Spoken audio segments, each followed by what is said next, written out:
Hello, folks. Welcome back to the Podcast Digest. My name is Dan Lizette. This is episode 140.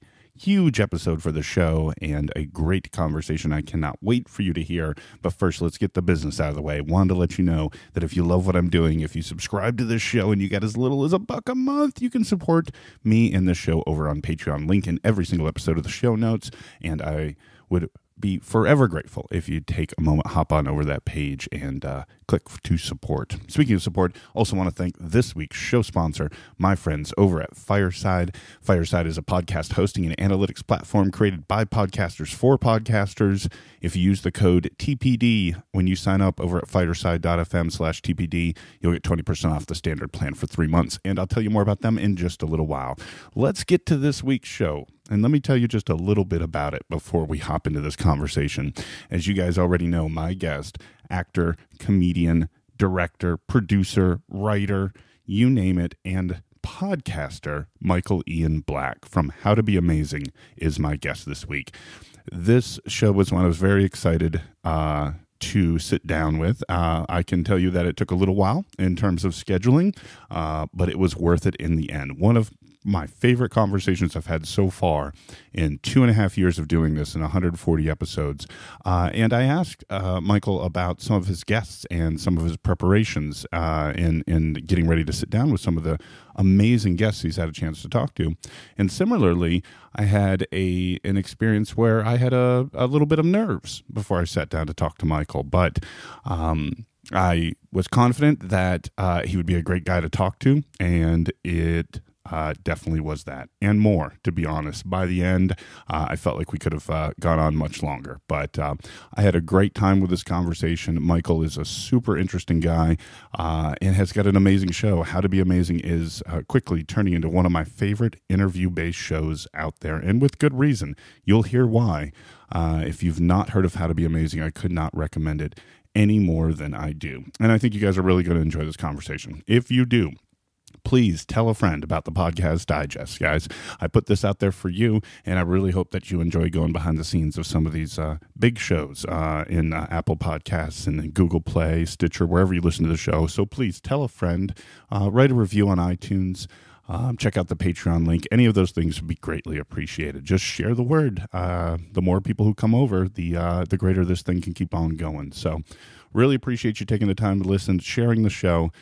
And now, without further ado, let's get to my awesome conversation with Michael Ian Black from How to Be Amzing.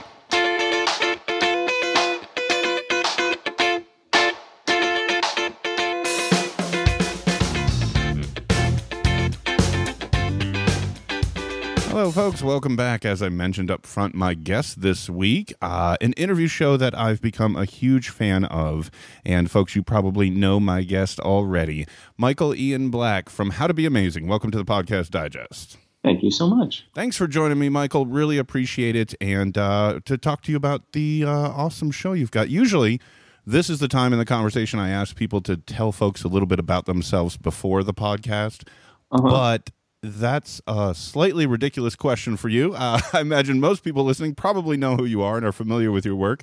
It wouldn't surprise me at all if they don't know me or have never heard of me. That would be surprising. Well, let's take care of those few people, okay? Maybe I'm wrong. If folks have never heard of Michael Ian Black, give them the 35,000-foot view.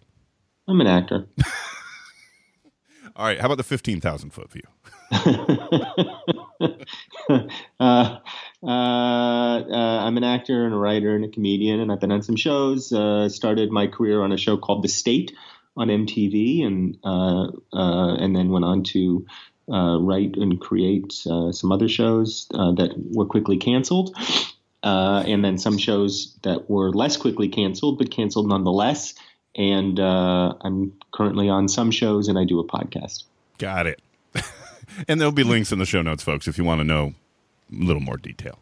It's all there.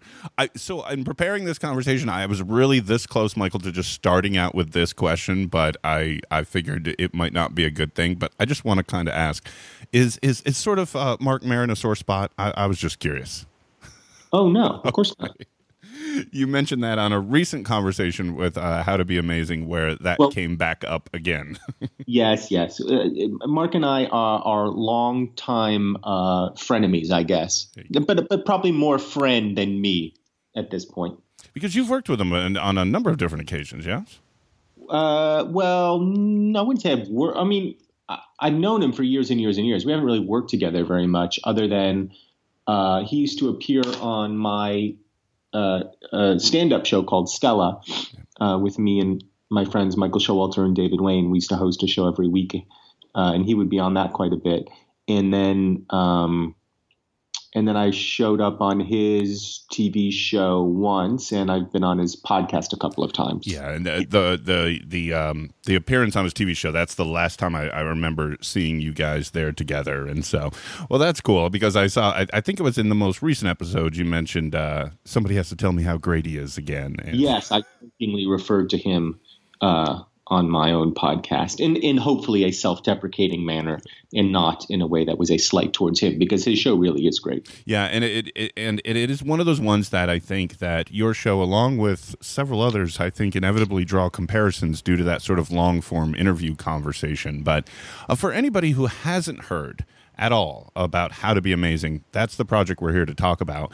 Tell folks what this is and what it is that you do.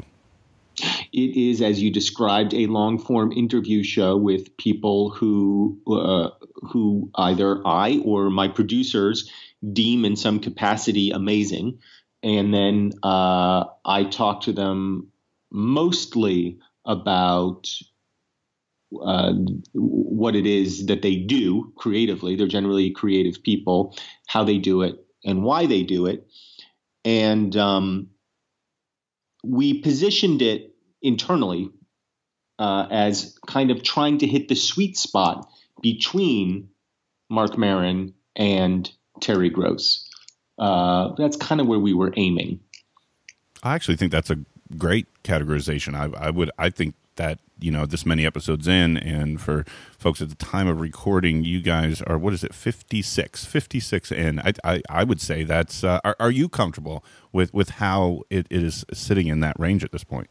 I am. I mean, that was a kind of loose way of trying to figure out where we were heading, and I think that is kind of where we have ended up.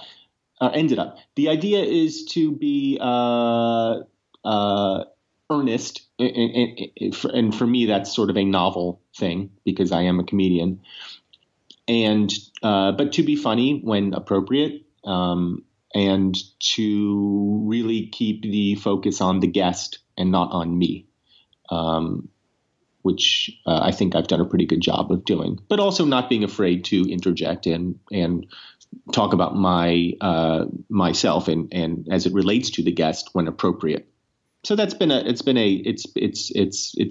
trial and error and figuring it out and trying to continue to evolve all of that. Well, it's got a lot of different characteristics that I think are much different than those other two, and we'll jump to those in just a minute. But before I do, I want to kind of turn back the clock a little bit, go way back. You've been in podcasting before. You've had other shows, if I understand correctly. But this one obviously was unique, and I'm kind of curious. Take us way back to the beginning when this idea first started gestating in your head. I know there were some partnerships with Audible initially and so on and so forth. Take us back to how this all began. Well, it began with my partners more than me, Mary Shimkin and Jennifer Brennan, who have experience working on Selected Shorts, which is an NPR show where people read short stories. And they've been actively involved in that for years and wanted to do something new. And I had appeared on Selected Shorts and on another show that they put together called Uptown Showdown, which is a funny debate show in New York. And they sort of thought between each other that I might serve as a good host for something, not knowing quite what. And so they asked if I wanted to do something. And I said, sure, let's talk about it. And we settled on the interview format fairly quickly. But we we wanted to make sure it was specific and not just a kind of open-ended interview.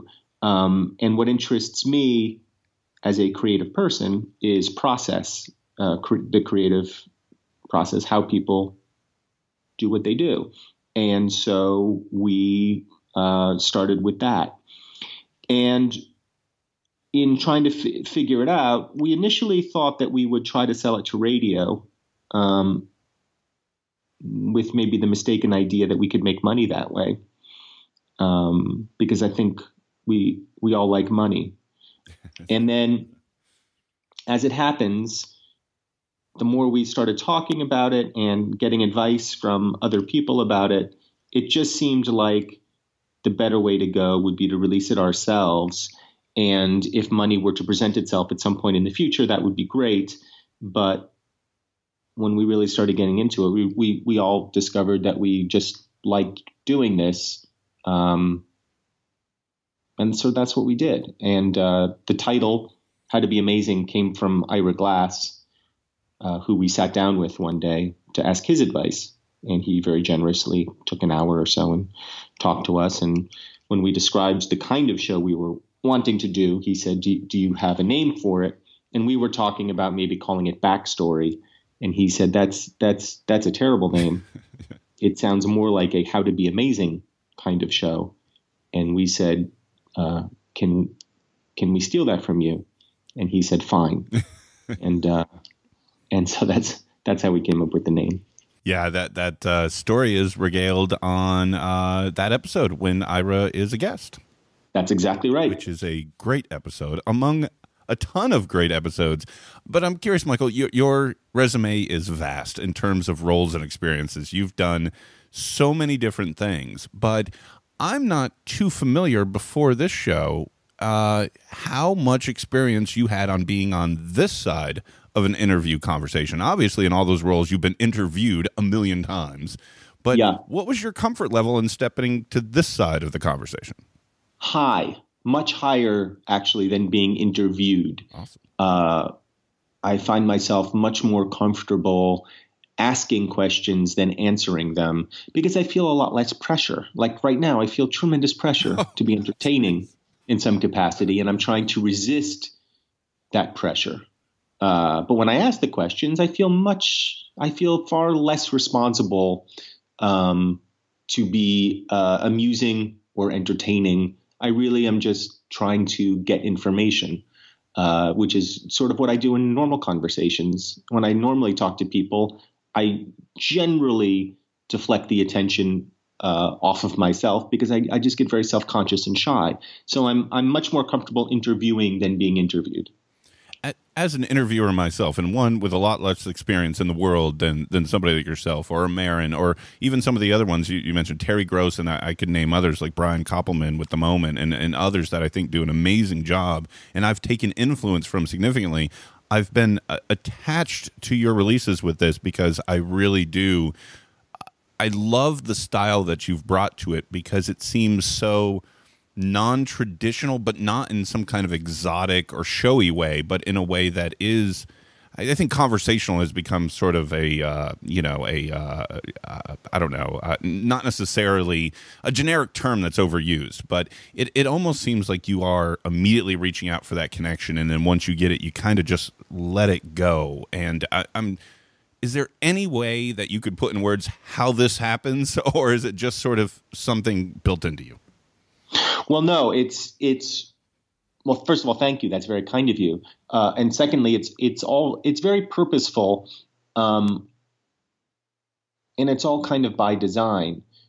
My intention is always to ask questions to which I do not know the answer. Because I feel like most of the people I have on, Ira Glass, for example, if you are interested in Ira Glass, there's going to be 100 or 1,000 places that you can go to get information about Ira Glass. And in preparing for interviews, I go to a lot of those places. And once I learn something about somebody, I kind of don't want to hear them talk about it because I already know the answer. Right. So my instinct is always to just ask the questions to which I do not know the answer. So, sort of the opposite of what a lawyer does. A lawyer always asks a question to which he or she is supposed to know the answer. I do the opposite. So I'm just looking for things about that person that I find interesting / amazing, and things that I don't know the answer to. Now, sometimes if there's people that I'm confident the audience will not know who they are. So, for example, we had on a terrific architect named Deborah Burke. I'm guessing 99% of the audience don't know who Deborah Burke is, but she's really interesting and has a great story and is really well spoken about architecture. There are times when it's necessary for me to layer information and just to let people know where they are and with whom they are speaking or to whom they are listening. Right. And from that point, once I feel like I have the basic exposition out of the way, then I just listen. And so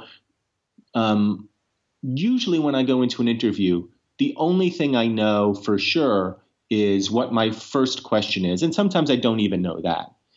And then it's just a question of listening and asking follow-up questions. I have a lot of questions prepared, but I'm not necessarily relying on them. I'm really just trying to let the conversation go where it goes. Do you sort of have this, and I don't mean to get too far into the weeds here, but when you do that, when you take that approach where there's an element of preparation, but there's also a flow of conversation you try to follow what's interesting, where the conversation sort of leads. Do you ever sort of have this battle in your head on this sort of split in the road as somebody is winding up a response on which direction to go? And if so, how do you manage that? I rarely do. Because I'm generally just engrossed in the conversation. And so I'm just reacting the way I react. There's times where I know I want to get to something and I'll just kind of mark it down mentally to make sure, or sometimes literally I'll just write it down on a piece of paper to make sure I get there. But just whatever is the most compelling thing or the most compelling question in my mind at that moment is generally where I let the conversation go. Now, that being said, sometimes what's compelling to me is not at all compelling to anybody else. So, for example, in the Deborah Burke interview, I was really interested in speaking with her about just the foundational aspects of what architecture is. What does it mean? What does architecture mean in a very sort of definitional way that exists outside the textbooks? How does one think about architecture? And we probably spent, 5, 6, 7 minutes talking about that, and fascinating to me, but not so much necessarily to the listener. But that's why you have an editor. These aren't live, right? So I trust that if something is boring, it will be snipped away. And then sometimes I'll feel like I haven't really done my job. I haven't gotten to the meat of what I'm trying to get to. And when that happens, I tend to just keep asking questions, just keep probing and go much longer, for example, than I might normally do when we're recording, in the hopes that I'll kind of dig a little deeper. And there are times where I walk away from an interview feeling like I just didn't do my job, and I feel pretty badly about that. And then sometimes people come in and are surprisingly open and available and present and speak well, and that makes my job super easy. Do you feel like you're better at this skill than when the show started? Yeah, well, because it's less instinctual now. I mean, when it started, it was purely instinct. Now I would say it's mostly instinct, but I also feel like I have a sense of, I'm beginning to develop a sense of craft around the idea of interviewing somebody. I didn't have any sense of that before. I hope that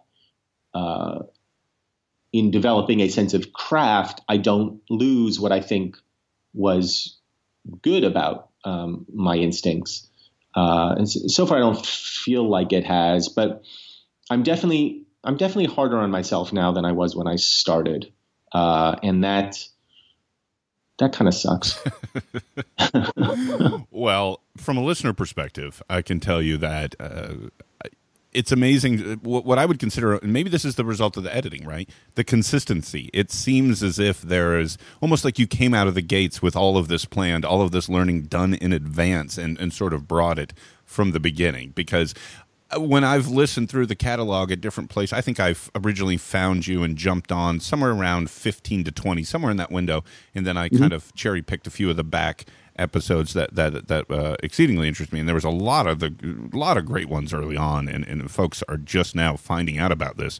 There's so much awesome stuff, and I'm curious about the booking process. There are a really eclectic mix of people here. You mentioned somebody who's big in the architecture space, but then of course there are big actors and comedians, and then there are some that don't even fit into any of those categories, whether it be Ira Glass or other writers. And it's been a really nice sort of smorgasbord of guests. How do you find these people? What's the sort of the philosophy behind who you're bringing on? From the get-go, it was important to the three of us that it not be a podcast solely about a comedian interviewing comedians or an actor interviewing actors. I like both of those kinds of people. I love comedians and I love talking to comedians, especially because they tend to be well-spoken because they have to be. But it was important to me that, and to all of us, that the show really reflect a gamut of people from across the spectrum of creativity. So, one of my first guests was Brian Greene, who's a cosmologist.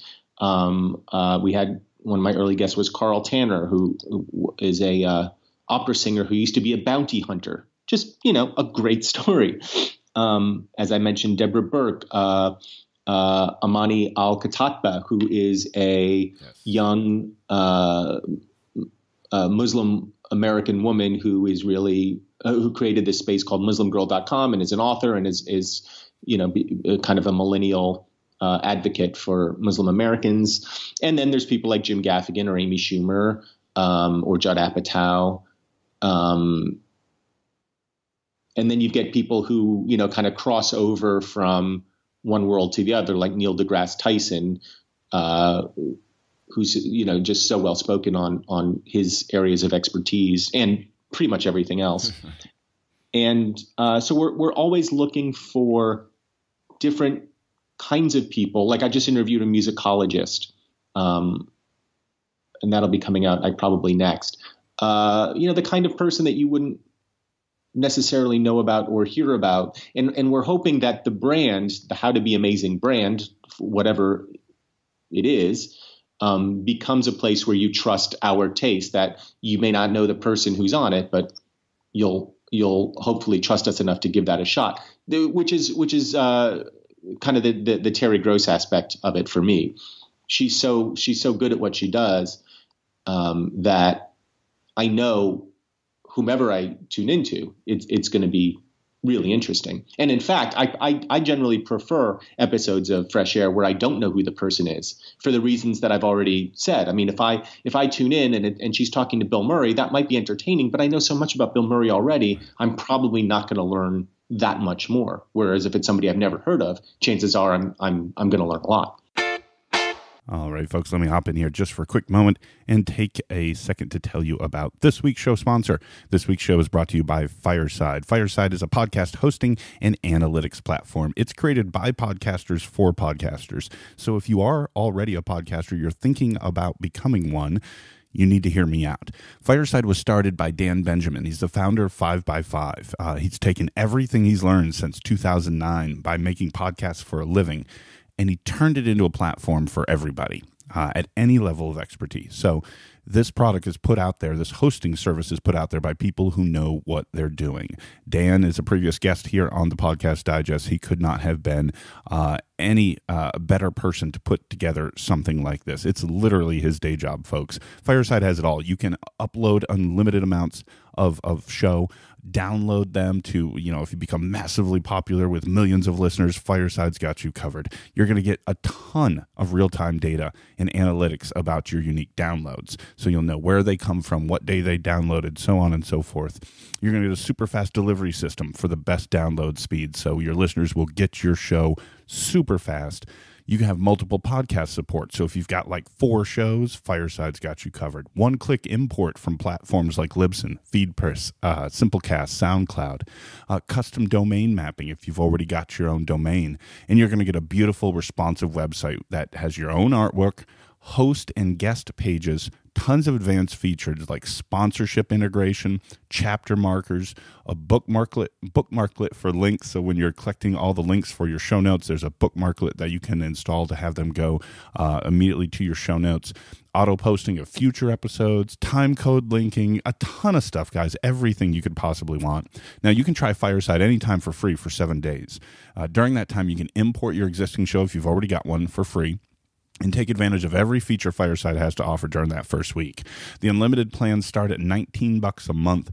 No commitment, no long-term agreement to worry about whatsoever. But the best part, if you go to fireside.fm/TPD for the podcast digest, you get a tour of everything we've been talking about here. And if you use the code TPD for 20% off the standard plan for the first 3 months when you first sign up.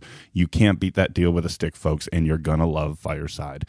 Fireside's by podcasters for podcasters. And my thanks to Firesides for supporting the Podcast Digest. Now, back to my conversation with Michael Ian Black. And that was exactly my experience when you mentioned one of the guests I really wanted to ask you about, because this was one of the most eye-opening interviews and sort of educational processes for me as a listener. That was episode 50 with Amani Al-Khataba. I may have just messed that up. If you listen to it, you'll hear me desperately trying not to mess it up too. And it was a tremendous conversation, and you did a wonderful job and sort of guiding that conversation and illuminating so many points. And I'm kind of curious, for that episode or for a guest of that ilk, how does that happen? How do you find somebody like that? And more importantly, what's your preparation to go into a conversation like that? The way we book guests, now we're becoming known enough so that people are coming to us a little bit more now. So in Amani's case, she has a book called Muslim Girl that was out. And so I think her publishers approached us and we said yes immediately, because she's exactly the kind of guest that we want. Somebody a little bit less known who is dealing in issues that are relevant, that I personally don't have any experience with. And in preparing to interview her, I prepared for her the way I prepare for every guest, which is we do Jenny and Mary, my producers, do an initial round of research in where they compile a biography and they give that to me. I read that, and then going off of that, I do further research on my own in areas that maybe I need more understanding of, or things that interest me, or I'll just go down a YouTube wormhole. And then similarly, they'll send me a first round of questions to which I then add to. And so I spend, I don't know how many hours researching and reading and just trying to get to know the person a little bit before I sit down with them. And I think doing all of that makes that connection much easier, because I feel like by the time I sit down with them, I really do have a sense of who they are. And I think it makes it much easier. And I think when they know that, I think it's much easier for them to trust me as an interviewer, trust that I'm not going to need them to repeat the same stories that they probably repeated endlessly, because I've done my research and I know who they are, and any blanks I can fill in pretty readily. It was a tremendous episode, tremendous conversation, and whatever the process was, that worked splendidly in terms of how the end product came out. Because I just felt it was it was so well timed. I'm not sure how this was right. This episode came out, I imagine, somewhere in the midst of the travel ban conversations and in the new administration, so on and so forth, and it was perfectly timed and so illuminating from a listener standpoint. So maybe I'm just saying my compliments, sir. Well, thanks. I mean, I all credit goes to Amani for being a good conversationalist, and a good sport and wanting to talk about these issues that are really important and relevant. Yeah, it was awesome. Shifting gears, there's a sort of another category of guests you've got, and these I'm really enjoying. And the most recent one I think was episode 52 with David Wayne, but I know you've done it before with Michael Showalter, and these are sort of cohorts, friends, people you've worked with and had a long history and relationship of, and these take on obviously a different tenor and become much more illuminating on not just your guests but yourself and your own sort of road and path. And I'm kind of curious how those guests came along and what that feels like for you in terms of differences between some of the other guests. Those tend to shows where I know the person very well. In the case of David Wayne and Michael Showalter, especially people I've worked with for years, people that I know intimately already. I'm kind of following the same plan that I have with everybody, which is to ask questions that I don't know the answer to. The difference is that I know these people so well that those conversations become much more personal than I might have with people that I don't know as well, because there's so much history there that for me to ask questions that I don't know the answer to, I have to go deeper, and so that can be. I get nervous about those conversations. Is it weird? Does it feel weird a little bit? It can a little bit, but I feel like it's my job to dispel with the weirdness as early and as effectively as I can. And I would say that category of guest, I might include Jim Gaffigan in there a little bit too, but it's. Yeah, it is. It can be a little bit weird. It's weird interviewing your friends. That's a weird thing to do. That's what I was asking, because I'm wondering if that's it. It feels like, as a listener, like maybe at first you guys are kind of a little like, this is a little weird, but it doesn't take long, maybe 10 minutes, and it feels like you kind of hit the stride, and it feels like just a great interview because of that familiarity. Yeah. I mean, there's something about the formalization of sitting down in front of microphones that makes it a little bit easier. It's not the kind of thing I would do at Denny's with my buddies right. and be like, I want to ask you really intimate questions about yourself. That would be weird. That would be weird. Yeah. But when you put it in this setting, it becomes less weird. And yeah, it probably does take about 10 minutes for that weirdness and awkwardness to dissolve. I'd like it to take less time, but that probably is about how long it takes. On this roster of guests, Michael, anybody that sort of when it became booked and it was upcoming, you were like, oh, I'm really looking forward to this one. I mean, I'm sure you've looked forward to all of them, but anyone in particular due to sort of your personal admiration that it took on a sort of special sense as you were approaching the conversation?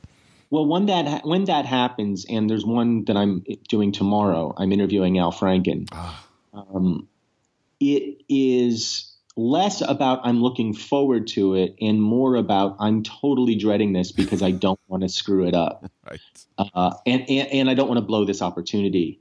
I want to make sure that I wring something good out of this interview. So that's it, my stomach is in knots about tomorrow for this reason. That would feel like such a rich field of topics to speak with somebody like Al Franken. So many things to discuss. I know. But Not that I'm helping right now. Sorry. No, but then the question that I'm having for myself is, where do I want to focus my energies? And I know where I want to focus my energies, but I feel like if I, because I don't, again, it's that same problem. I know so much about Saturday Night Live that I don't really want to talk about it. Right. But I feel like I don't want to do a disservice to him or the interview either by not talking about it. But it's so well chronicled that it's hard for me to gin up that much enthusiasm. And because of where we are in the world right now, I'm much more interested in the political side of Al Franken than I am in the satirical side. And, I'm just going to have to this is the problem that I have with all of my interviews, where I'm just going to have to trust my instinct and see where the conversation goes. Yeah, absolutely. And man, I can't wait for that one. That will be, and what I think is that conversations I sort of talked about earlier back on episode 50 and a few others that you mentioned, you were breaking down the Deborah Burke conversation as well. I think that those type of conversations have to give you a little more sense of confidence going into something like this, although it is, sort of a how do I take this subset of information and create something in the back end that people want to listen to? And I got full confidence in you, Michael. I really do. Well, thank you. Ultimately, like, as a American, I just want him to tell me everything's going to be all right. And, the conversation might last 45 seconds. That would be a short episode. Is everything going to be all right? And he's going to be like, yeah, it'll be fine. I'll be like, all right, well, that's honestly all I needed to hear. Thank you so much for joining me today. You could ask that, but I have a feeling that might not be his answer.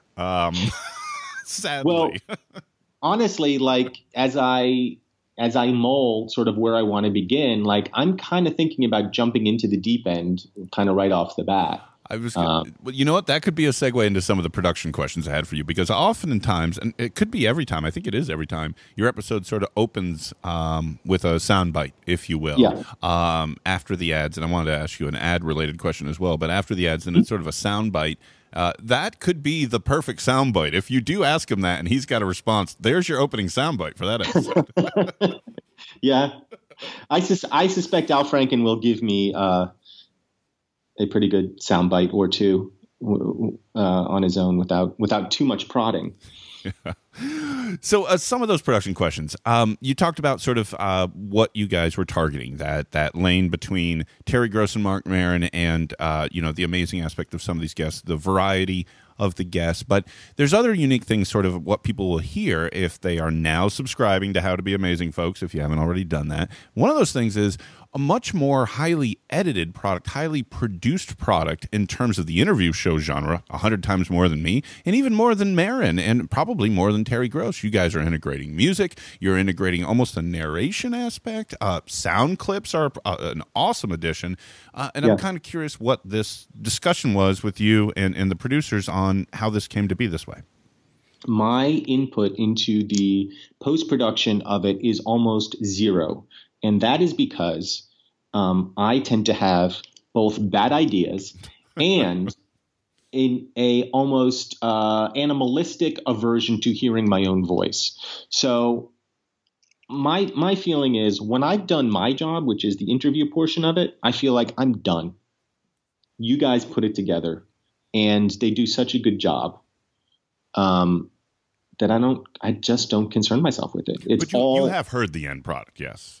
A time or two. I have. Yes, I rarely listen to full episodes, but yes, I have. I have certainly, of course, listened to some, and there's things that I will pick up just for myself that I feel like I want to do better. But we just have a great team that puts this stuff together, and they've done a really, I think, terrific job of making it well, just creating that production that you're hearing and making it sound really rich and full.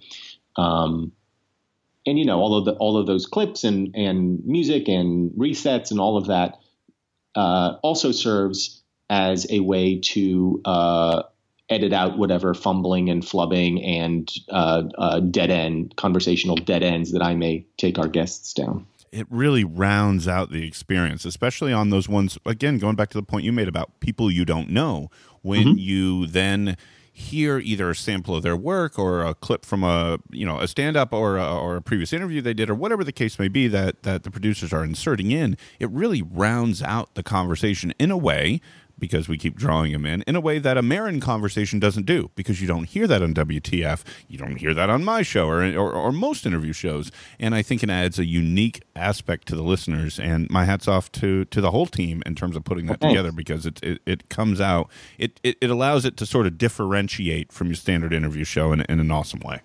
Well, thanks for noticing that. And that is, I think, a point of pride that we have on the show, is that it is well produced, and that is entirely Jenny and Mary and our editors. But I mean, the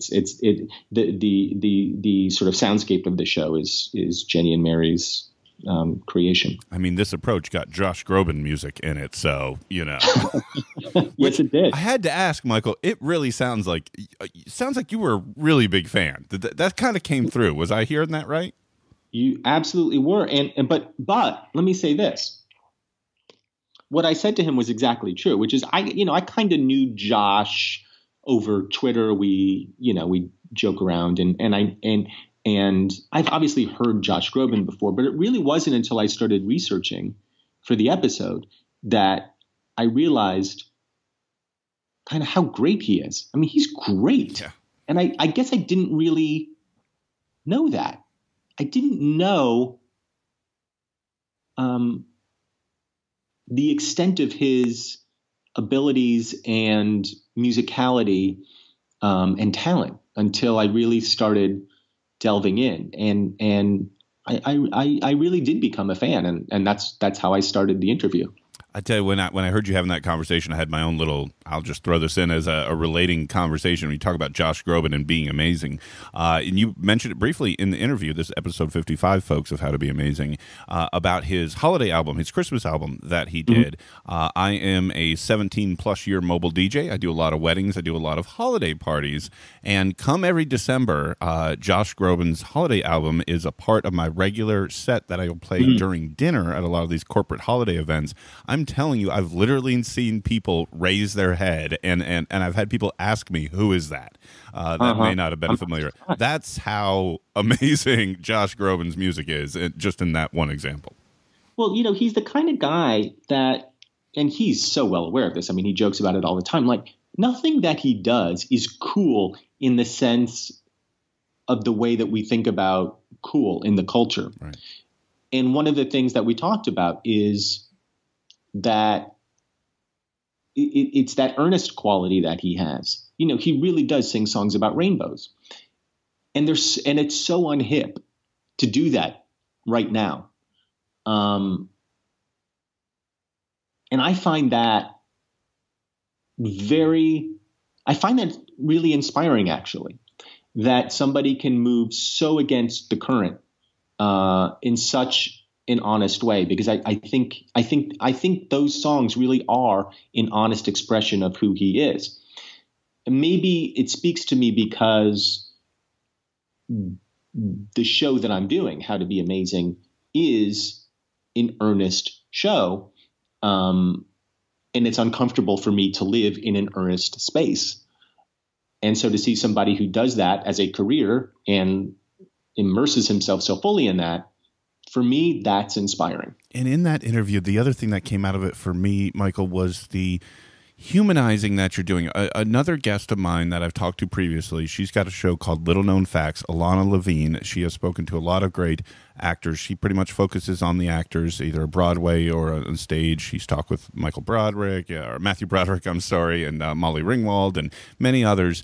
And she talks about bringing out sort of the humanity and exposing a side that a lot of the public never usually sees. And I think about that mentality a lot in a lot of what you're doing, because I think that was no greater illustration of that than the Josh Groban conversation, because to hear him kind of almost fanboy himself at the time when he first got to sing with Celine Dion, or, you know, sort of self-deprecate in the way that, you know, you were talking about being uncool and so on and so forth.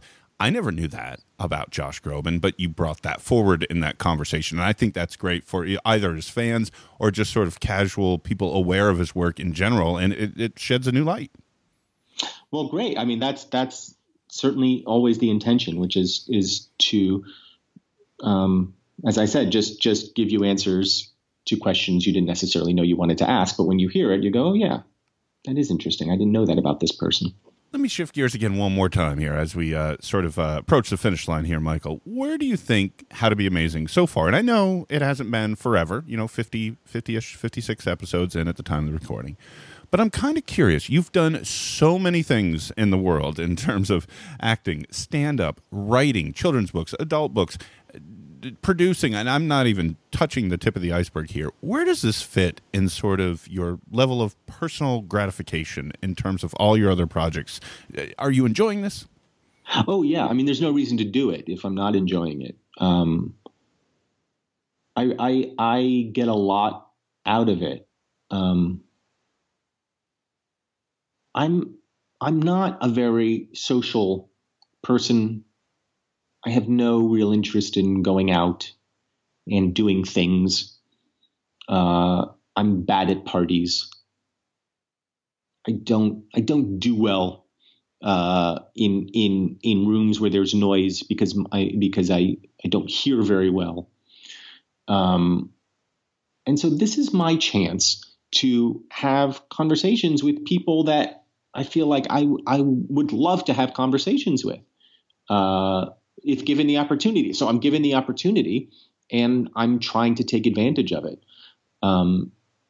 I feel like just as a human, I'm a curious person. I'm interested in things that interest other people. So I have no personal interest in getting on a bull and being a bull rider, but I would love to sit down and talk to somebody who does that. Or a professional wrestler, or a pianist, or a forensic accountant. Like any of those things could be utterly fascinating to me, because I'm interested in people's stories and I'm interested in their passions. And then if somebody has passion about something, they can convey that passion. It kind of doesn't matter what it is that they do. I'm interested in sort of burrowing into whatever that spark is that we all share, and it just expresses itself differently for different people. So that's endlessly fascinating to me, and I, the world is filled with amazing people who do just great things, and I would love to talk to as many of them as I can. So How to Be Amazing is not coming to an end anytime soon. Oh, no. The Al Franken one's the last episode. That's it. Okay. Might as well. It's over. Might as well. It's over. Let's hope not. You said bull riding, and I had to click over here on the screen I got open. I'm like, no, wait, that's lion taming. The artwork is amazing. Speaking of amazing, The artwork for the show, is there a story behind this? Because it's so stylized and so unique. There's not, and I couldn't even tell you the name of the artist, as embarrassing as that is. The art came about very quickly, very early on. I don't even remember if it was Jenny or Mary who knew the artist, but somebody, and I'll have to ask. You gotta love it though, right? It's so good. It's great. It's so 1930s Ringling Brothers, and it's such a great fit. I love it. because I think the word amazing really called to mind for the artist, that kind of almost carnivalesque midway, right. Midway Barker vibe. So they just went off that, and it works great. Yeah, I love the artwork. Podcast artwork is so important. I've talked about it before, but when somebody's just scrolling through, it matters, and it will attract people's attention, and I think it does for sure. Hey, I mentioned this earlier, and I don't want to lose this thread on ads. Ads are obviously a big part of the game. You mentioned in terms of making money. You're obviously doing a little bit of it now, at least in part with the advertising. And your ad reads stand out big time. I've always talked about Matt Gorley on I Was There Too, as well as the gentleman from Reply All. But I got to put you up there in that same category in terms of ads I no longer skip. Oh, thanks. And I want to ask you specifically about one. Because I mentioned I came on somewhere between 15 and 20. In preparation for our conversation today, Michael, I went back to episode 1 just to kind of see if there was any big differences. And I heard probably the best ad read I've ever heard. You may not even remember this. Episode 1, you started the episode with an ad read for Tasting Room. And the first line of the ad was, "My wife is a lush," which I thought was the greatest ad read I've ever heard. You kind of get into this, yes?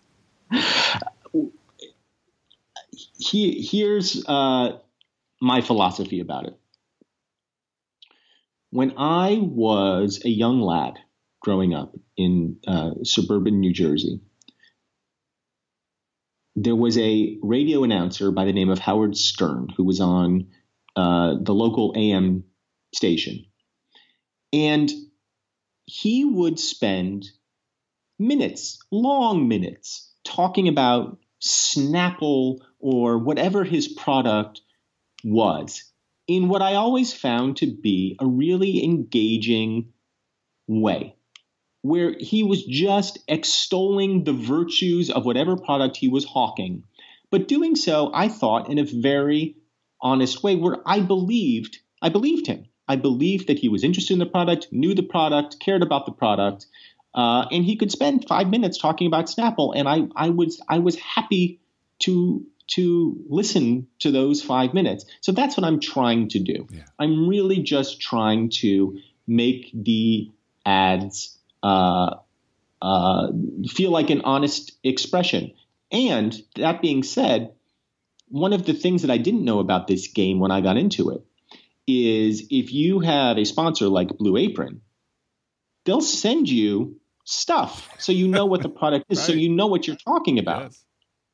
And then when I know what I'm talking about, I feel much more at ease integrating my true life experience with that product into discussing the product. And I feel like I can sell Blue Apron because they do make a good product. So I'm happy to talk about Blue Apron. I'm happy to talk about Squarespace. I use Squarespace or Poopery. I was going to ask you because your Poopery ads might be the top of the heap currently.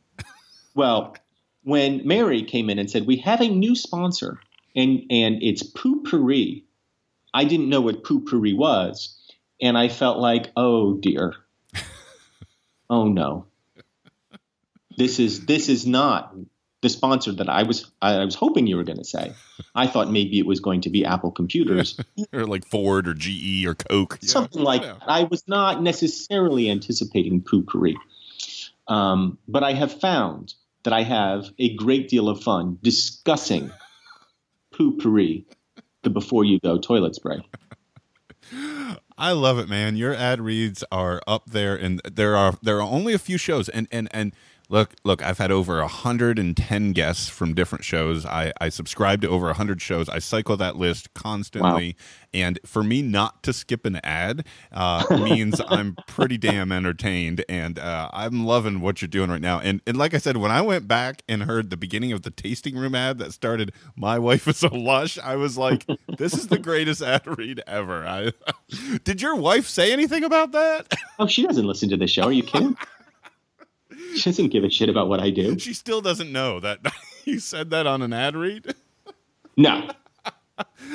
Oh, it was, and you deadpanned it, man. It was like straight, like, "I got to tell you guys, my wife is a lush, which is why she loves Tasting Room." I'm like, It was brilliant. My tasting hasn't been back. That is a good service. Yeah. Tasting was terrific. Yeah. They sent you wine. I know I haven't heard it since, but you know what though? In all that listening I just described that I haven't heard them hardly at all. I don't think they're really anywhere right now. So they must be taking a break from podcasting or something. Or maybe they went to business. I don't know. Maybe. Or Blue Apron's just bought all the spots at this point. That's possible. The Blue Apron I think is everywhere at this point. They seem to be. That's a hint, Blue Apron. I'm available. Come on.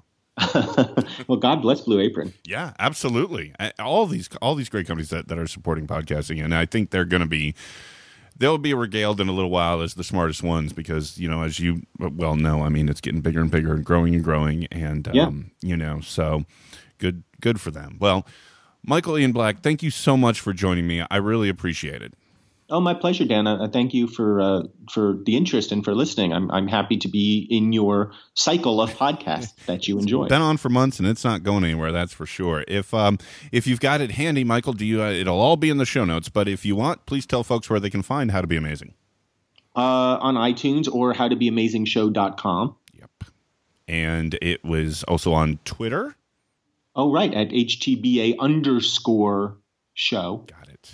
All those links will be in the show notes, folks. As always, follow the show, subscribe and listen, and follow Michael on Twitter because that's a super interesting ride all the time. I am a regular follower as well. So absolutely. So again, thank you, Michael. Really appreciate it. And wish me luck with Al Franken. I'm very nervous. Yes. Good luck with Al Franken. And folks will be hearing that shortly in the feed. Subscribe now.